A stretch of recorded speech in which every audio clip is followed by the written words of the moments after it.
Muchísimas gracias por haber estado esta noche aquí en GPS. No, Un gusto gracias como a siempre. ustedes. Gracias. Facundo. Y hablando de pandemia, hablamos también de las clases, que ya no son virtuales, son presenciales y se vive alrededor de ese concepto todo esto.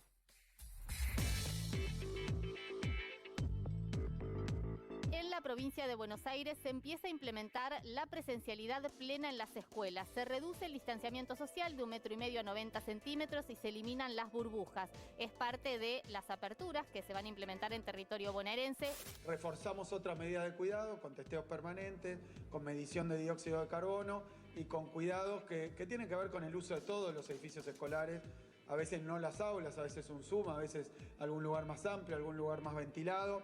Entonces estamos llamando con esta reducción de la distancia, la sugerida es 1,5 metros, la tolerable es 90 centímetros. Si hay que bajar de eso, se agregan otras medidas de cuidado para rápidamente, si hubiera alguna dificultad, evitar que eso se convierta en contagios masivos. Estoy muy feliz porque estaba esperando este momento. Es lindo encontrarse con los compañeros, tener clases acá.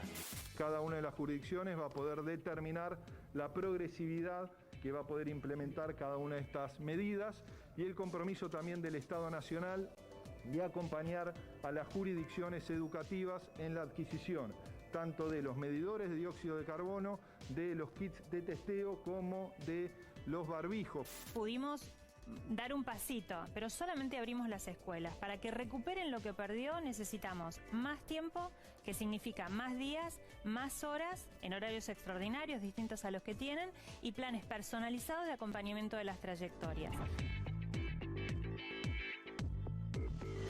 Las clases presenciales, ¿trajeron problemas, no trajeron problemas? Nicolás Trota, ministro de Educación con nosotros.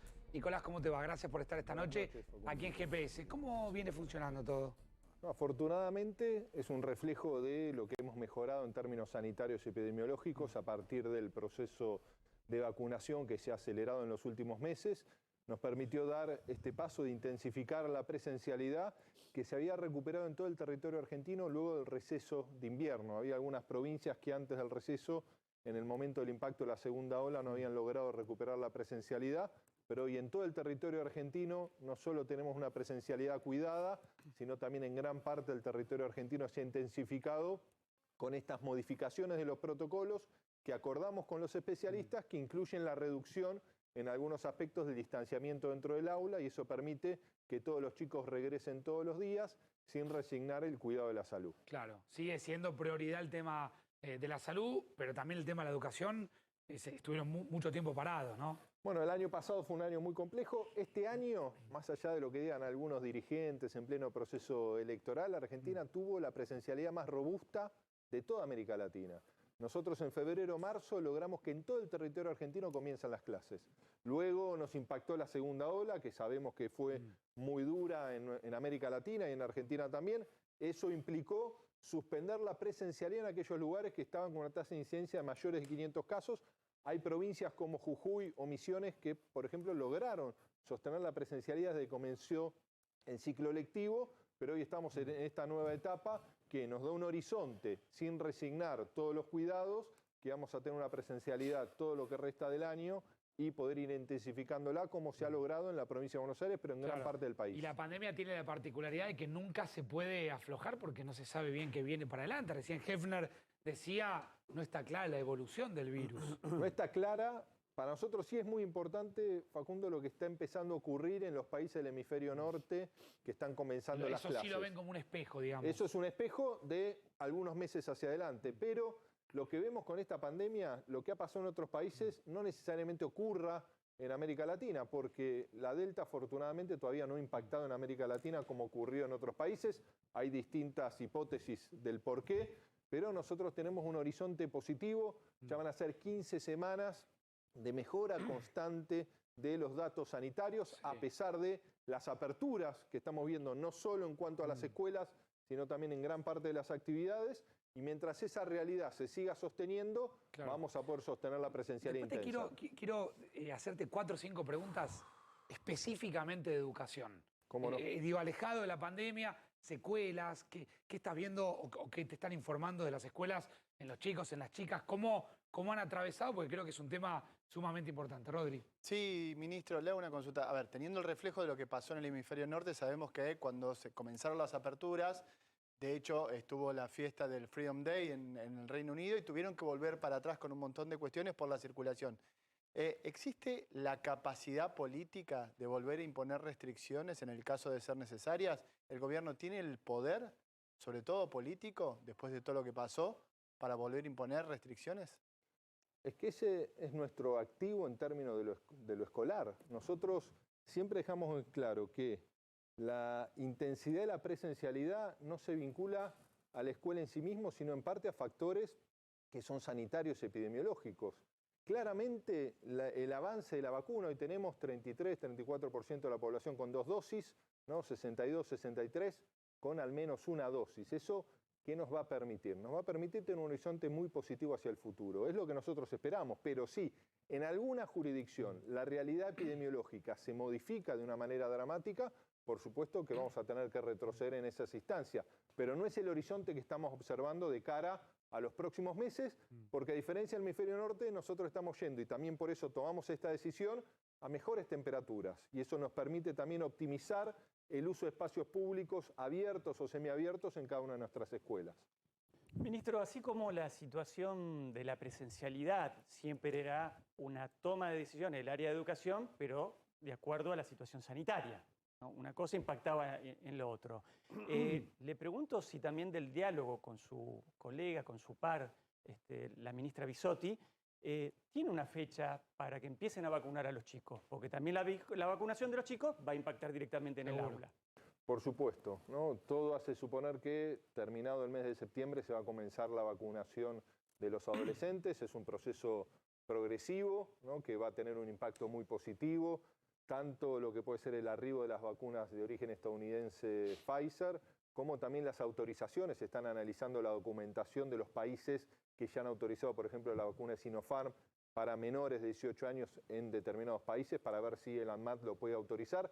Todo eso nos da un horizonte que nos va a permitir fortalecer, ¿no? La presencialidad, recuperarla plenamente. Qué buena noticia tiene Argentina, que el nivel de aceptación del proceso de vacunación es muy alto. Sí. Nosotros tenemos un 83% de la población mayor de 18 años que tiene al menos una dosis, ¿no? Y eso da un horizonte de mucha confianza, ¿no? Tenemos que seguir trabajando en los más jóvenes para que confíen en la vacuna, ¿no? Y después llevar adelante con las familias el proceso de vacunación de los adolescentes. Me paro ahí, Nicolás. A fines de este mes que acaba de empezar. Efectivamente. Me paro ahí en un dato. ¿Los más jóvenes no confían en la vacuna? No, sí, pero son los que vienen más rezagados en el proceso de vacunación porque son los que se están vacunando en este momento. Y la fecha es fines de septiembre, se empezarían a vacunar a los chicos en edad escolar. Sí, ahí con el arribo de estas vacunas de origen estadounidense se va a empezar a vacunar.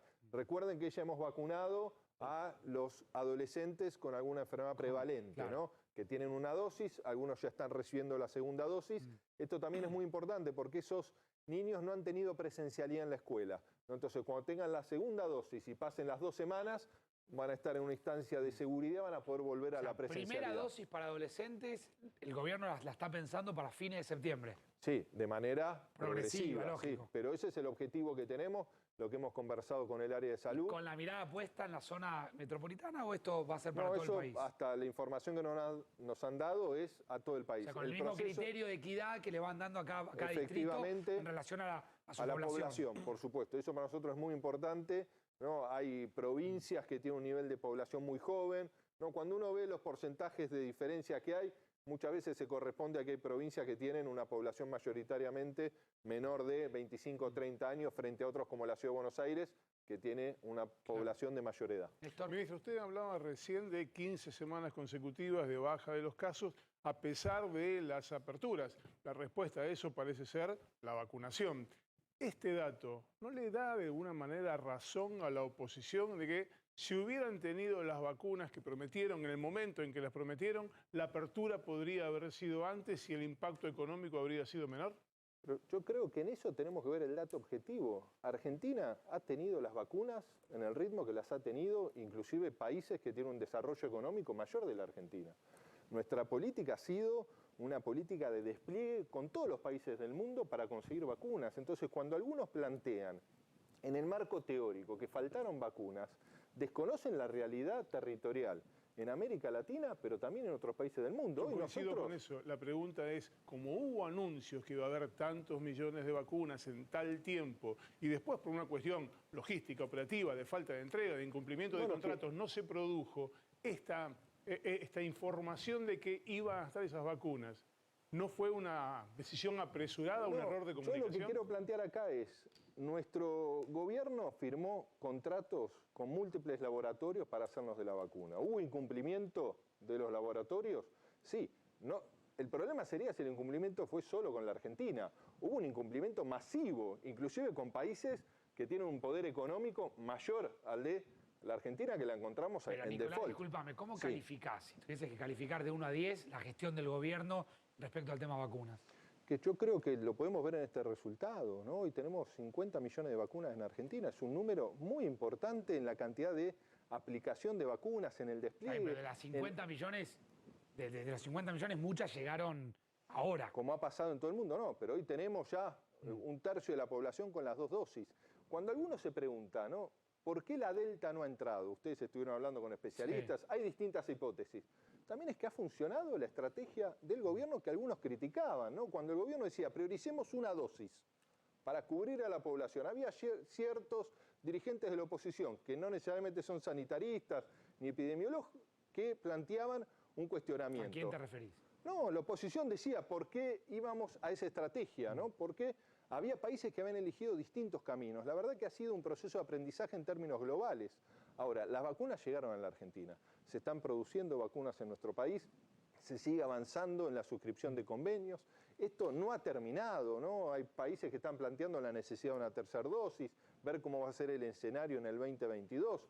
La pandemia no la hemos superado. Sí, ya tenemos un horizonte mucho más positivo de cara al futuro que nos va a permitir a todos como sociedad poner el foco en los temas centrales. Hoy ha sido superar la pandemia. Hoy creo que tenemos que empezar como sociedad a transitar una agenda distinta a partir del proceso de vacunación. ¿Pudo charlar, ministro, con el presidente de la Nación sobre esta disparidad de criterios que han tenido un par de veces ya en temas que han sido públicos? La primera vez le pasó con la presencialidad, que usted dijo una cosa y el presidente después determinó otra.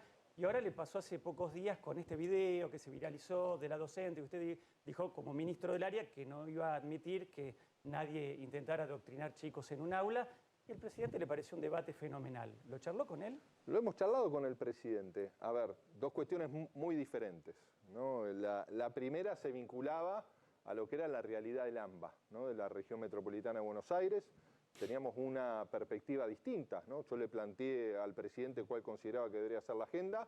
El que toma la decisión es el presidente, ¿no? El presidente tenía una marcada preocupación de lo que iba a ser el proceso de multiplicación del COVID en todo el territorio argentino y cómo iba a irradiar del AMBA al resto del país. En eso el presidente tenía razón, porque inclusive la segunda ola fue mucho más veloz que la primera. Lo que en el 2020 nos llevó 3-4 meses, en la segunda ola nos llevó 2-3 semanas. El país se puso rojo en su totalidad, ¿no? Lo de la docente, ¿no? La realidad es que lo he conversado con el presidente, el propio presidente luego planteó, no era el tono lo que yo cuestionaba principalmente. Yo creo que en eso, porque ayer me mandaban ¿Vos cuestionabas que el fondo? No, ambas cosas. Me parece que el docente... La forma y el fondo. Ambas cosas. El docente no tiene que imponer una mirada. En las clases, ¿no?, de secundario, mucho más en la universidad, en las ciencias sociales, en la historia, se producen esos debates, ¿no? Y el docente tiene que tener la capacidad, ¿no?, de administrar esos debates. Y en un momento donde también vivimos en sociedades sobreinformadas, algo fundamental que tiene que dar nuestra escuela es la capacidad de los estudiantes de comprender las fuentes, ¿no? Porque muchos chicos no se informan ni por los diarios, ni por los libros, se informan por las redes sociales. Entonces ahí tenemos que generar una construcción de administración de esas fuentes para que cada uno pueda tener su propia construcción ideológica, de perspectiva del mundo. Me enviaban ayer, ¿no?, de la provincia de Chaco, para poner un ejemplo, una maestra de primaria que se sacaba con sus estudiantes una foto con las boletas de un partido político, ¿no?, de la oposición. No, eso también está mal, ¿no? La docente, como ocurrió en la provincia de Buenos Aires, fue suspendida, hay un sumario, los padres se quejaron porque eran chicos de segundo grado, ¿no? Para mencionar un ejemplo, esas cosas no pueden ocurrir en nuestras escuelas. Ahora, también nuestra escuela Son espacios donde se tienen que dar estos debates del presente, del pasado y del futuro, pero en término plural, democrático, que es lo que nosotros siempre tenemos que incentivar. Que es lo que no se veía en ese Es lo que no se veía video, particularmente ¿no? en ese video, ¿no? Ministro, muchas gracias por haber muchas estado esta gracias noche a aquí ustedes, en GPS. Gracias. A una semana exactamente.